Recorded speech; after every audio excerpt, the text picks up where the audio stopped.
Hello everyone, it's your little legal helper Rudra Pratap Dubey. दोस्तों, आज इस वीडियो में हम डिस्कस करेंगे लेबर लॉ से रिलेटेड एक और इम्पॉर्टेंट रीडिंग केस के बारे में, जो कि अक्सर यूनिवर्सिटी एग्जाम्स में पूछे जाते हैं। तो ये केस है people's union for democratic rights versus union of India. इस केस में जो पिटिशनर है वो है people's union for democratic rights, और जो दूसरी पार्टी है वो है यूनियन ऑफ इंडिया, जो कि रेस्पोंडेंट या डिफेंडेंट पार्टी है।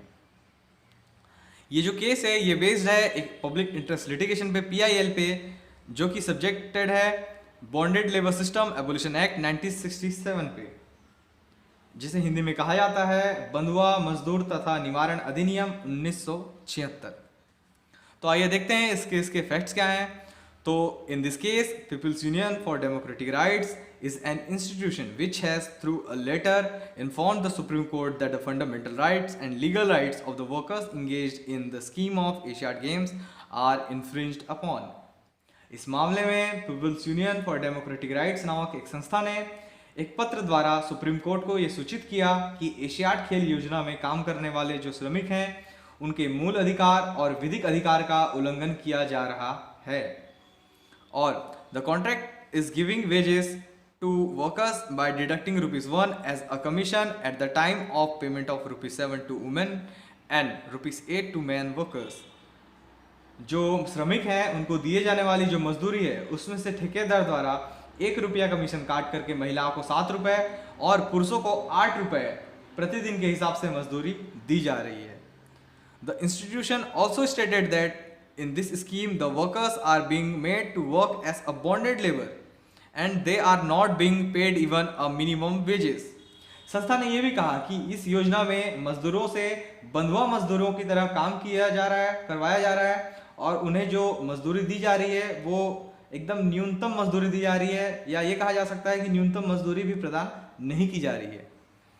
Then Supreme Court allowed this letter, treating it as a writ under Article 32. अनुच्छेद 32 के अधीन इसे एक याचना के रूप में सुप्रीम कोर्ट ने स्वीकार कर लिया। आपको ये बता दूं, आर्टिकल 32 जो इंडियन कॉन्स्टिट्यूशन का है वो बताता है कॉन्स्टिट्यूशनल रेमेडीज के बारे में। तो जो रिट्स होती है वो 5 तरीके की होती है, इस पर भी मैं एक वीडियो बना।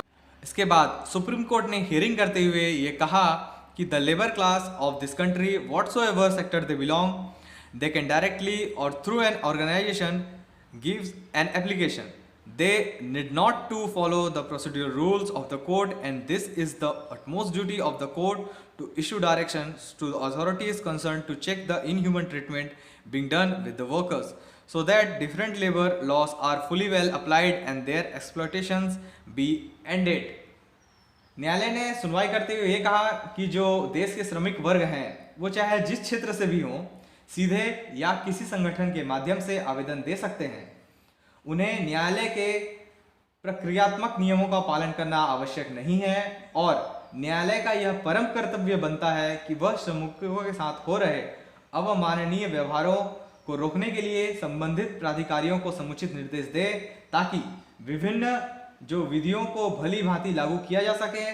जो बहुत सारे एक्ट्स हैं अलग अलग जो लेबर लॉ जो लेबर्स के लिए बनाए गए हैं, अलग अलग लॉस हैं, उनको अच्छे से इम्प्लीमेंट किया जा सके और उनका जो शोषण हो रहा है समाज में उसे रोका जा सके। In order to decide this matter, court confirm the principle of equal pay for equal work and also issue direction for the payment of equal wages to the female and male workers.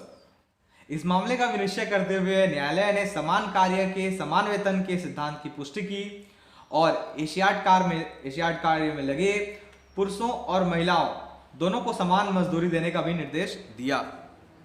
The court also held that the non-payment of minimum wages to the workers engaged in the different scheme is the violation of fundamental rights of livelihood with human dignity. न्यायालय ने यह भी निर्धारित किया कि विभिन्न योजनाओं में कार्यरत श्रमिकों की न्यूनतम मजदूरी का भुगतान न किया जाना अनुच्छेद 21 द्वारा प्रदत्त मानव गरिमा के साथ जीवकोपार्जन के अधिकार का उल्लंघन करना है. According to Justice Sri P. N. Bhagwati, the workers are provided the rights and benefits under several laws so that the human dignity is maintained, and if they are denied this right, it will be violation of Article 21. न्यायमूर्ति श्री भगवती के अनुसार विभिन्न श्रम विधियों के अधीन कर्मचारियों को प्रदत्त अधिकार एवं सुविधाएं मानव गरिमा को सुरक्षित रखने के लिए प्रदान किए गए हैं और यदि उन्हें इससे वंचित किया जाता है तो यह अनुच्छेद 21 का उल्लंघन माना जाएगा। इस केस में जजमेंट देते हुए, निर्णय देते हुए सुप्रीम कोर्ट ने इस पिटीशन को अलाउ कर लिया और कुछ लॉ के पॉइंट्स डिसाइड किए, जैसे article 21 provides right to livelihood with human dignity. अनुच्छेद 21 मानव गरिमा के साथ जीविकोपार्जन का अधिकार प्रदान करता है। दूसरा, equal payment for equal work is a fundamental right of every worker. समान कार्य के लिए समान वेतन प्रत्येक कर्मकर का एक मूल अधिकार है। The purpose of PIL, public interest litigation, is to protect public interest and to safeguard fundamental rights of any class of people. लोकहितवाद का उद्देश्य लोकहित का संरक्षण करना एवं किसी वर्ग के मूल अधिकारों की रक्षा करना है। The labor class of this country, whatsoever sector they belong, they can directly or through an organization give an application. देश के श्रमिक वर्ग वे चाहे किसी भी क्षेत्र में हो, सीधे या किसी संगठन के माध्यम से अपने अधिकारों की रक्षा के लिए सुप्रीम कोर्ट में एप्लीकेशन या आवेदन दे सकते हैं।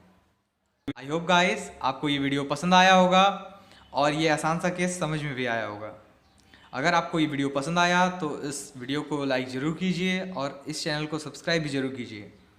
मैं इसी तरह से और भी केसेस आपके लिए लाता रहूँगा और अगर इस वीडियो के दौरान मुझसे कोई भी भूल हुई है, प्रोनाउंसिएशन की मिस्टेक्स है या फैक्ट्स की मिस्टेक्स है तो मैं इसके लिए क्षमा चाहता हूँ और इस वीडियो को देखने के लिए आपका बहुत बहुत धन्यवाद।